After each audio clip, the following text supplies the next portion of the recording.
Hi buddies, நம்ம இப்போது water dispenser எப்படி இருக்குன்னு ரிவ்யூ பார்க்க போகிறோம். நம்ம வீட்டில் இது மாதிரி வாட்டர் டிஸ்பென்சர் வாங்கியிருக்கோம். இது நம்ம ஆன்லைனில் தான் ஆர்டர் பண்ணோம். இது எப்படி இருக்குன்னு நம்ம செக் பண்ணி பார்த்துட்டு சொல்கிறேன் வாங்க. முதல்ல பேக்கெட்டில் அந்த வாரண்டி கார்டு, அதுக்கப்புறம் எப்படி யூஸ் பண்ணுங்கிற கைட் புக்கு இதெல்லாம் கொடுத்துருந்தாங்க. அதோட அந்த வாட்டர் டிஸ்பென்சரோட ஹோஸ் ப்ளஸ் சார்ஜர் பாயிண்ட்டு எல்லாமே கொடுத்துட்டாங்க. இதில் மெயினே இந்த வாட்டர் டிஸ்பென்சரோட ஹெட்டு தான். இது அவ்வளோ அழகாக ஒயிட் அண்ட் பிளாக்ல சூப்பராக இருந்துச்சு. பார்க்குறதுக்கே எங்களுக்கு ரொம்ப பிடிச்சிருந்தது. அது ஆன் பண்ணுறதுக்கும் சார்ஜபிளாக தான் இருந்தது. நம்ம இருந்தாலும் ஒரு 1 hour சார்ஜ் போட்டுக்கலான்னு நாங்கள் சார்ஜ் போட்டோம். இதான் அதோட கைட்லைன். எப்படி நம்ம அதை ஃபிக்ஸ் பண்ணணுங்கிறதுக்கு நம்மளுக்கு ஒரு புக் மாதிரி கொடுத்துருக்காங்க. அதை வச்சு நம்ம ஒன்று ஒன்றா ஃபிக்ஸ் பண்ணிக்கலாம்.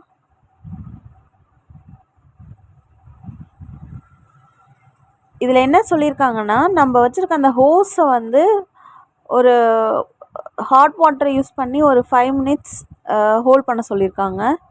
அதுக்கப்புறம் அதை யூஸ் பண்ண சொல்லியிருக்காங்க. அதுக்கு முன்னாடி நம்ம சார்ஜ் போட்டு வந்துடலாம்.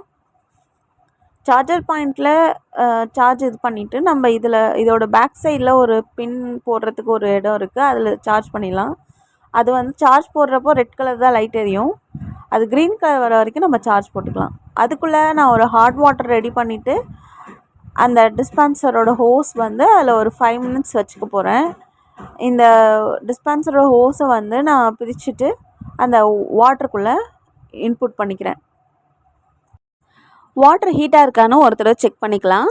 செக் பண்ணிவிட்டு இந்த ஹோஸை ஃபுல்லாக நனைகிற அளவுக்கு உள்ளே டிப் பண்ணிக்கோங்க. அது மட்டும் இல்லை, அந்த ஹோஸோட உள்பக்கத்தில் வாட்ரு ஹீட் வாட்டர் போயிட்டு அதுவும் க்ளீன் பண்ணுற அளவுக்கு நம்ம ப்ராசஸ் பண்ணிக்கலாம். அது பண்ணி முடிச்சிட்டும் திரும்ப அதை ஒரு 5 minutes நம்ம உள்ளேயே போட்டு வச்சுருக்கலாம். அதுக்கப்புறம் அதை யூஸ் பண்ணால் நம்மளுக்கு எந்த பிரச்சனையும் வராது. இது இப்போ மட்டும் இல்லை, நம்ம ஒரு 2-3 கேன் யூஸ் பண்ணதுக்கப்புறம் திரும்ப திரும்ப அதை அது மாதிரி க்ளீன் பண்ணிவிட்டு போட்டுறது ரொம்ப நல்லது. ஏன்னா அதில் வாட்டர்லேயே ரொம்ப நாளாக இருந்துட்டு அதை யூஸ் பண்ண வேணாம். மேக்ஸிமம் டைம் இருந்துச்சுன்னா ஒரு கேனுக்கு ஒரு தடவை மாற்றுறப்பயே நீங்கள் க்ளீன் பண்ணிகிட்டே போடலாம். அது ரொம்ப பெனிஃபிட்டாக இருக்கும் உங்களுக்கு. வாங்க, இதை எப்படி நம்ம வாட்ரு கேனில் நம்ம ஃபிக்ஸ் பண்ணுறதுன்னு பார்த்துடலாம். புது கேனை ஃபுல்லாக ஓப்பன் பண்ணிவிட்டு அதில் இந்த வாட்டர் டிஸ்பென்சரோட ஹெட்டை ஃபுல்லாக சார்ஜபிள்லேருந்து எடுத்துக்கலாம். எடுத்துட்டு அதில் பாட்டம் சைடில் ஹோஸ் ஃபிக்ஸ் பண்ணுறதுக்கு ஒரு பாயிண்ட் இருக்கும். அந்த பாயிண்டில் அந்த ஹோஸை ஃபிக்ஸ் பண்ணிக்கலாம். வீடியோவில் தெரிகிற மாதிரி அதை நம்ம ஃபிக்ஸ் பண்ணிக்கோங்க.